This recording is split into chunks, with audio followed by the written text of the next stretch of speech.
Hello and welcome to CEAZOR Snack Sandwich. Today we're taking a look at Euler here. Now this is a doozy, so it's a pretty big one. I'll try to make it as fast as I can, but there's a lot to cover here. And it's a pretty interesting product or protocol or whatever you want to call this thing.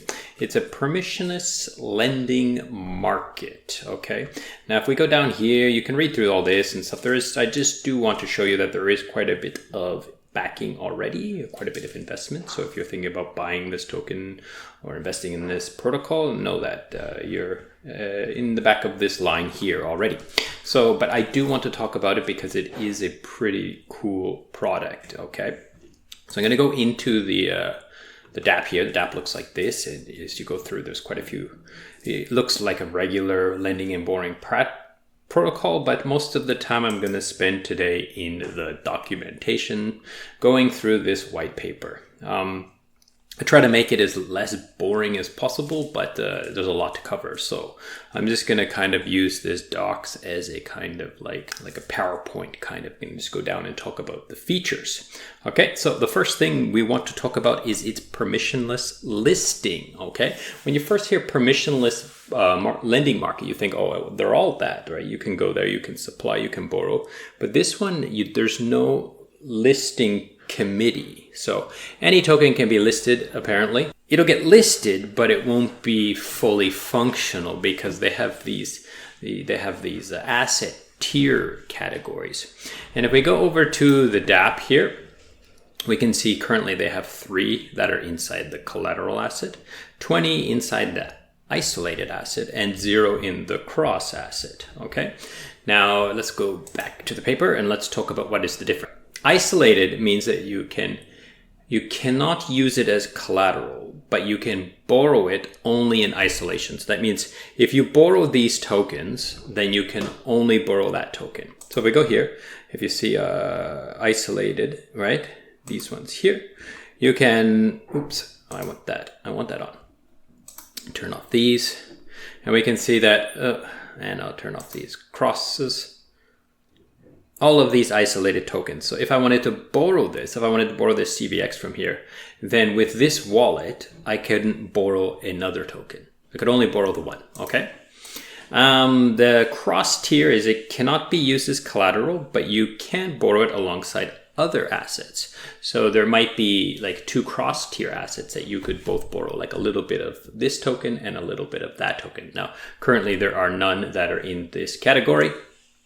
And then there are these collateral tier, which are pretty much fully functional, like as if it was cream or compound or whatever. So you could borrow and you can lend and all of this kind of stuff. So these are the 3 tiers, and this is kind of one of the ways that they protect the users and the markets and so forth. So another cool thing here is they have this tokenized debt.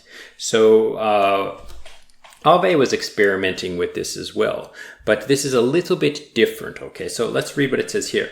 Rather than being able to send tokens to anyone, but requiring approval to take them. So they work like normal ERC20 tokens, but normally if I have to approve spending, right? So I'd have to approve a contract to take my tokens. But in this case, anyone can take your tokens, but you have to approve to accept the tokens into your wallet. So people can't burn because, the burning address cannot sign that approval to accept the tokens. Now, what makes this interesting is when people can buy your debt. People can liquidate you and take these debt tokens onto themselves. And then they don't need to liquidate their debt position. Like, so if I wanted to liquidate you, normally I would pay off your debt and I would take your collateral and then I would sell your collateral and I would, hopefully do more than break even, right? However, in this case, what I can just do is I can just take your debt tokens as long as I have sufficient collateral, then I can use my collateral to hold your debt. And then when I feel like it, when I feel that it's like a good time to sell this, because maybe the reason why the debt is, why the position is liquidatable is because of some sort of rapid price action, right? And maybe it's not a good time to sell. So if I wanted to hold that debt and then sell it later, I can do so. So this is kind of an interesting feature that they were talking about in one of the mediums. So in Compound and Aave, pretty much anything you put into the supply side can be borrowed, right? And any kind of collateral you put inside can be borrowed. But in this case, there are some collaterals that you can put inside that cannot be borrowed. So then you have your collateral, like it's still going to be like liquidatable, but it's never going to be borrowed and then you cannot get it back because utilization is too high. Like maybe like, let's say I put 100 tokens in and you borrow 30 of my tokens. Now you have 30 of my tokens and I want my 100 tokens back. I can't get my 100 because you have 30 of them. So there is these protected collateral types where you cannot, I can put them in there, but they're still collateralized, but they're not supplied as lending, okay? This is very interesting. Defer liquidity. And it says here, done in the same transaction, deferring liquidity. So basically what defer liquidity is it's kind of like flash loans. Like there's a whole bunch of stuff you can do on the dApp. So let's go over to the dApp here. And if you go over here, open, you can see transaction builder. So there's all these kinds of things you can do in here. If you get familiar with this application, I'm not very familiar with it, so I don't know how to do it. I couldn't walk you through it, but I understand the concept. And that is you can like say, let's say you have some debt and you want to move your debt from WBTC to ENS, for example. Normally what you would have to do is you would have to repay your ENS debt or your WBTC debt, and then you would have to borrow the ENS. But here you can just borrow the ENS, use that ENS to like buy WBTC and then pay this off, or you can move stuff around in a kind of transaction inside this protocol. So it's not going to check every time you withdraw or every time you balance out your positions. It doesn't check your debt ratios and so forth until you like confirm this, until you send the transaction. So it's going to allow you to do kinds of like money management inside here. I'm sure there's going to be more and more strategies, but this is pretty interesting. This is something I've never seen before, and it's pretty big brain. Okay, so this is called defer liquidity and so forth. Feeless flash loans. Yeah, so here they decided to make flash loans just feeless. You can just use the liquidity here to just do flash loans. And now they talk about it in here a little bit and why they just basically say that like providing flash loans to the ecosystem, the wider DeFi ecosystem, they think is better than just getting the benefits of the fees. So they're hoping that it's going to be utilized a lot more, I guess. And I don't know, I'm not exactly sure, because flash loans are pretty safe. They're used for exploits a lot. However, the actual money that is borrowed is always given back, so they're safe in that sense, right? So they're thinking that providing this service is going to be better than actually charging a fee to provide this service. Now this is the doozy one, okay? This is the very interesting part here, and what really sets it across, and they call this risk-adjusted borrowing capacity. So normally on another protocol, you have a collateral factor, right? Like maybe you supply ETH and you can borrow 85% of that ETH, right? However, here they also take into factor the borrowing factor, the asset that you want to borrow. They give it a rate as well, and that will like adjust how much you can borrow. Basically, what it is like, let's say your collateral factor is 90%, so that means you can borrow like $900 on $1,000. However, the borrow factor of Uni is 7%, so they take 1,000 times 9 times 0.7, and you get 630 of Uni you can borrow. So they're rating the token you want to borrow as well as the token you want to supply. And they're doing this because they're saying it's going to allow them to adjust the risk more, right? So that's pretty interesting. They're going to be using time-weighted average price for to help mitigate some of the risks. Like time-weighted price is very hard to manipulate, right? Like you can't make the price of something move drastically for a long time. Because like, let's say I pump the price of like ETH or DAI or something like, or maybe not DAI, but let's say ETH or BTC or even something a little more risky like Uni or something. Let's say I pump the price of it, and then with a flash loan, I have to repay that flash loan immediately. So then the price will come back down, right? However, by using time-weighted adjusted price, that the price doesn't change in that second of like that transaction, right? So it's, you know, it takes over time, right?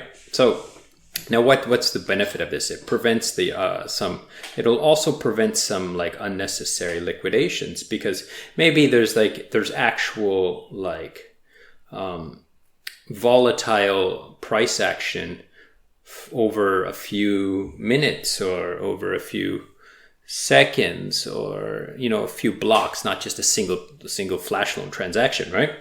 And then maybe the price goes down quite quickly, and then arbitrage pulls it back up on that market. So then this will help prevent some unnecessary liquidations, because the general ecosystem, the price didn't go down that much. However, maybe on that single market it did, or that single price feed it did, right?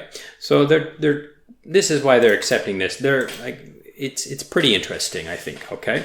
Now, this is one of the things that they're saying governance will be able to adjust, and that is like how much time, you know, how long is the time factor of the time weighted average price. Like, obviously, like if you make the delay longer, then the price doesn't reflect the current price as accurate, right? So anyhow, let's go down. So you have liquidations. There are some changes to their liquidations. They use these Dutch auctions that are aided by the time-weighted average price oracles. So because the discount on, like, normally on like Compound and Aave, they give you a discount of like maybe 5 to 8%, right? 5 to 10%, maybe 8% or something like that, right? So they give you a discount if you are liquidating someone. You can liquidate them at their liquidation ratio plus the discount, right? So here, they're, instead of giving you a set discount, their discount decreases or slowly increases. So it starts at something small and goes up, up, up, up. And because it's time-weighted average oracles, the liquidators have more time to instigate these liquidations, because they know, like, oh, the protocol doesn't know like the current price of the so it kind of gamifies it a little bit. Like if there's a large spike in the market, but the time weighted average hasn't caught up, then miners have time to play around and think about, oh, should I liquidate this now or should I wait? Should I liquidate it now or wait? And then it also allows for like then people are not, the liquidators don't have to like, jack up the gas price to make liquidations to beat the other liquidators. So they can kind of, just game it a little bit more and wait for that opportunity time and use their own efficiencies, their own efficiencies to make it a better liquidation process for them, and not, have to give so much gas to the gassers to run their blocks, right?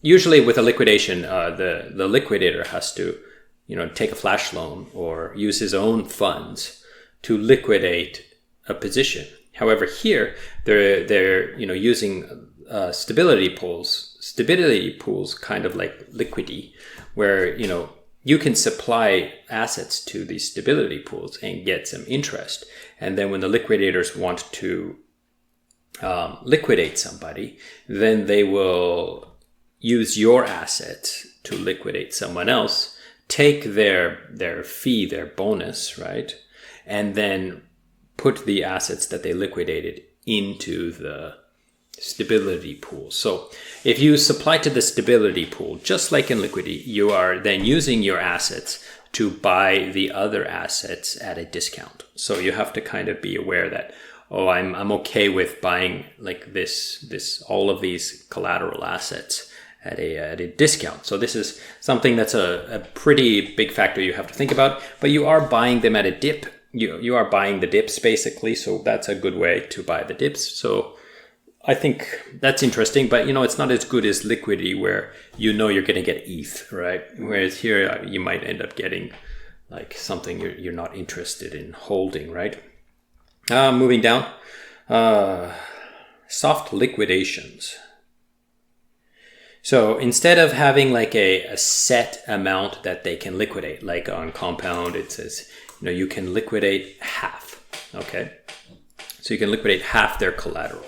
So here they're going to use soft liquidations instead, where you liquidate only the amount needed plus a little bit more, okay? Because if you can only liquidate the amount needed, then he's just going to get liquidated again, right?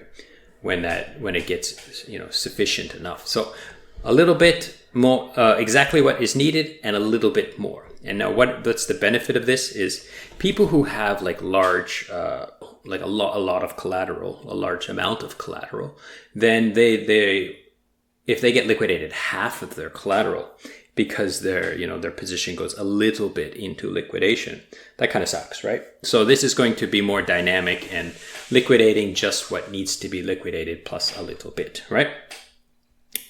The reserves. Now, all of these like lending platforms, they all have a small spread. Okay, if you look at the supply and the borrow APY interest, it's never the same, right? So there's a small spread in there, and this spread is used to feed the reserve assets, right? And these reserve assets are used to pay for bad debt. So one of the key things about Euler, is that they take those reserve assets, and instead of holding them as underlying assets like Ethereum, they keep them as Ethereum, so that they're still being lent on the platform as collateral and still gaining interest as supplied tokens and so forth. So the reserve assets are not idle, they're actual yield-bearing assets.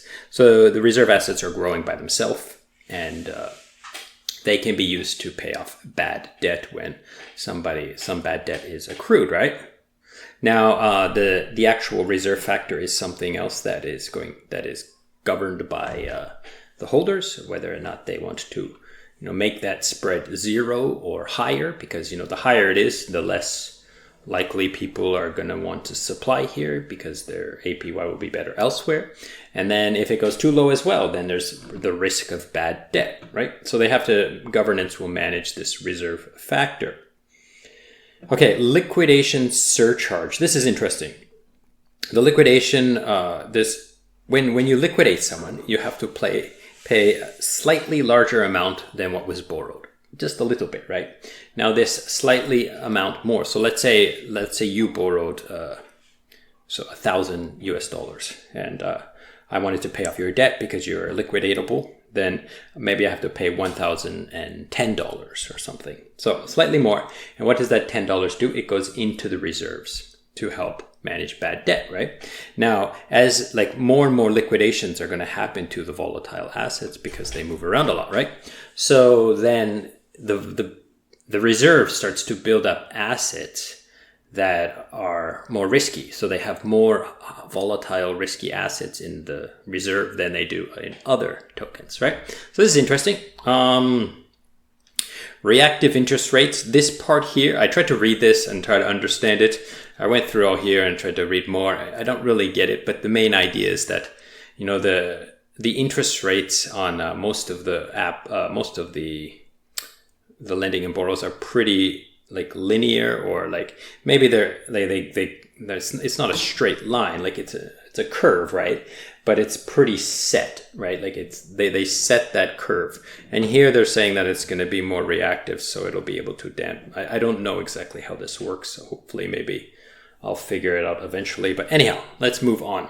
And then governance. Now there is one more thing I do want to talk about, and that is these collateral assets. Like, I couldn't find anywhere where it says clearly, like, oh, exactly, if I want my assets to be collateral, like if I want to be one of these guys, how do I get it, right? Like they talk a lot about how they assess, like what they consider to be risky and stuff. And here's some examples, like an asset that has a very illiquid can be exploited. So like, for example, like liquidity pools are not deep. There's only like $1 million inside the liquidity pool. Then the price can be changed quite drastically with a big trade, right? The other problem is like the high slippage of like illiquid things. Like when things are high slippage, then it makes like liquidators, they don't want to do that. Like, why would I want to liquidate your position? Because, you know, I will get too much slippage. It makes liquidations more difficult, right?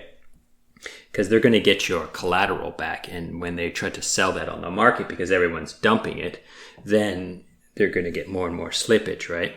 I think that pretty much covers it. This is a long one, like I said. I'm sorry I couldn't make it more clear and more understandable, but there are some pretty interesting things here. Like, just to summarize, they're using time-weighted average price so that liquidations aren't so drastic and so, you know, rampant, right? They have these different assets, kind of isolation of assets, where like it's all still one big pool. However, you know, not all tokens can be collateral, not all tokens can be borrowed across and so forth. So this is pretty interesting, especially this isolation thing. Okay, so thank you so much for watching, and goodbye.